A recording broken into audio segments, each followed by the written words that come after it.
ವಿನೇಶ್ ಫೋಗಟ್ ವಿಚಾರ ಈಗ ಮುಗಿದ ಅಧ್ಯಾಯ. ವಿಶ್ವ ಕುಸ್ತಿ ಮಂಡಳಿಯ ಅಧ್ಯಕ್ಷ ನೆನಾರ್ಡ್ ಲಾಲೋವಿಕ್ ಪ್ರತಿಕ್ರಿಯೆಯನ್ನ ಕೊಟ್ಟಿದ್ದಾರೆ. ಎಲ್ಲಾ ಕ್ರೀಡೆಗಳಲ್ಲೂ ಕೂಡ ಕಠಿಣ ನಿಯಮಗಳಿವೆ. ಎಲ್ಲಾ ಕ್ರೀಡೆಗಳು ಕೂಡ ನಿಯಮ ಎಲ್ಲರಿಗೂ ಕೂಡ ಒಂದೇ, ಬದಲಾವಣೆ ಅಸಾಧ್ಯ ಅನ್ನೋದನ್ನ ಅವರು ಹೇಳಿದ್ದಾರೆ. ಕುಸ್ತಿಪಟುಗಳ ತೂಕದ ವಿಚಾರ ಬಹಿರಂಗವಾಗಿರುತ್ತೆ, ಮುಚ್ಚುಮರೆ ಇರೋದಿಲ್ಲ. ಅದರಲ್ಲಿ ವಿನೇಶ್ಗೆ ಹೀಗಾಗಿರೋದಕ್ಕೆ ನನಗೂ ಬೇಸರ ಇದೆ ಅನ್ನುವಂಥದ್ದನ್ನ ಅವರು ಅಭಿಪ್ರಾಯ ವ್ಯಕ್ತಪಡಿಸಿದ್ದಾರೆ. ವಿಶ್ವ ಕುಸ್ತಿ ಮಂಡಳಿಯ ಅಧ್ಯಕ್ಷ ನೆನಾರ್ಡ್ ಲಾಲೋವಿಕ್ ಈ ಹೇಳಿಕೆಯನ್ನ ಕೊಟ್ಟಿರೋದು.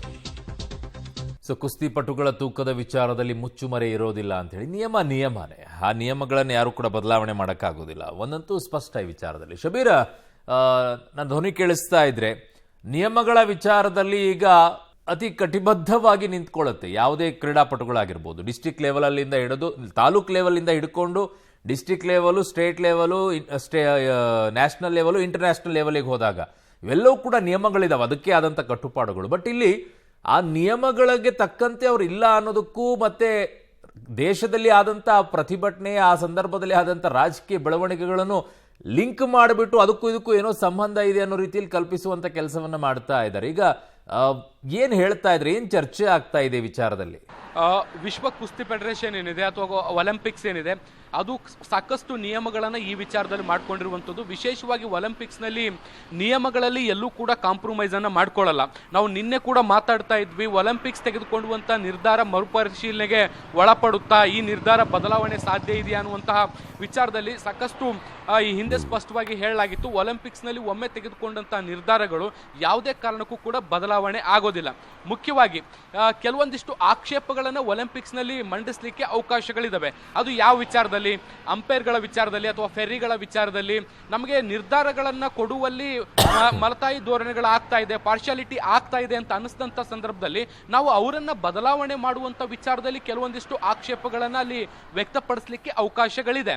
ಆದರೆ ಇಲ್ಲಿ ಕುಸ್ತಿ ವಿಚಾರದಲ್ಲಿ, ವಿಶೇಷವಾಗಿ ತೂಕದ ವಿಚಾರದಲ್ಲಿ ತೆಗೆದುಕೊಂಡಂಥ ನಿರ್ಧಾರಗಳೇನಿದೆ ಇದನ್ನು ಯಾವುದೇ ಕಾರಣಕ್ಕೂ ಕೂಡ ಮರುಪರಿಶೀಲನೆಗೆ ಅಥವಾ ಬದಲಾವಣೆ ಮಾಡಲಿಕ್ಕೆ ಸಾಧ್ಯ ಇಲ್ಲ ಅನ್ನುವಂಥದ್ದು ನಿನ್ನೆಷ್ಟೇ ಸ್ಪಷ್ಟವಾಗಿ ಹೇಳಿದ್ವಿ. ಇದನ್ನ ಇವತ್ತು ಕೂಡ ಒಲಿಂಪಿಕ್ನಲ್ಲಿ ಸ್ಪಷ್ಟವಾಗಿ ಹೇಳುವಂಥ ಪ್ರಯತ್ನಗಳನ್ನು ಕೂಡ ಮಾಡಲಾಗಿರುವಂಥದ್ದು.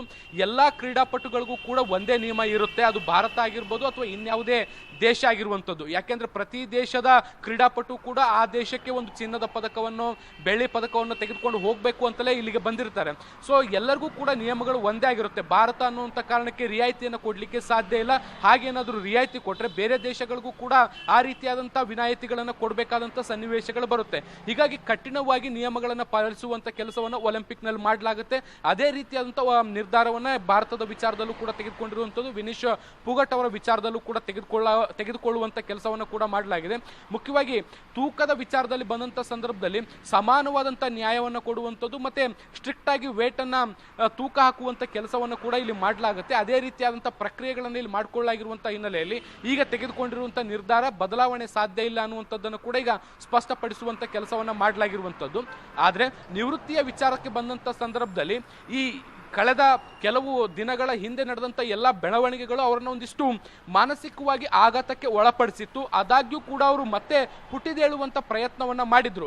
ಆದರೆ ಈಗ ಒಲಿಂಪಿಕ್ನಲ್ಲಿ ಆಗಿರುವಂಥ ನಿರ್ಧಾರದಿಂದ ಅವರು ಇನ್ನಷ್ಟು ಮಾನಸಿಕವಾಗಿ ಕುಂದು ಹೋಗಿರುವಂಥ ಸಾಧ್ಯತೆಗಳಿರುತ್ತೆ. ಹೀಗಾಗಿ ನಿವೃತ್ತಿಯ ಘೋಷಣೆ ಮಾಡಿರ್ಬೋದು ಅನ್ನುವಂಥ ಚರ್ಚೆಗಳು ಸದ್ಯಕ್ಕೆ ನಡೀತಾ ಇದೆ. ಅರುಣ್. ಓಕೆ ಶಬೀರ್, ನಿಮ್ಮೆಲ್ಲ ಮಾಹಿತಿಗೆ ಧನ್ಯವಾದಗಳು.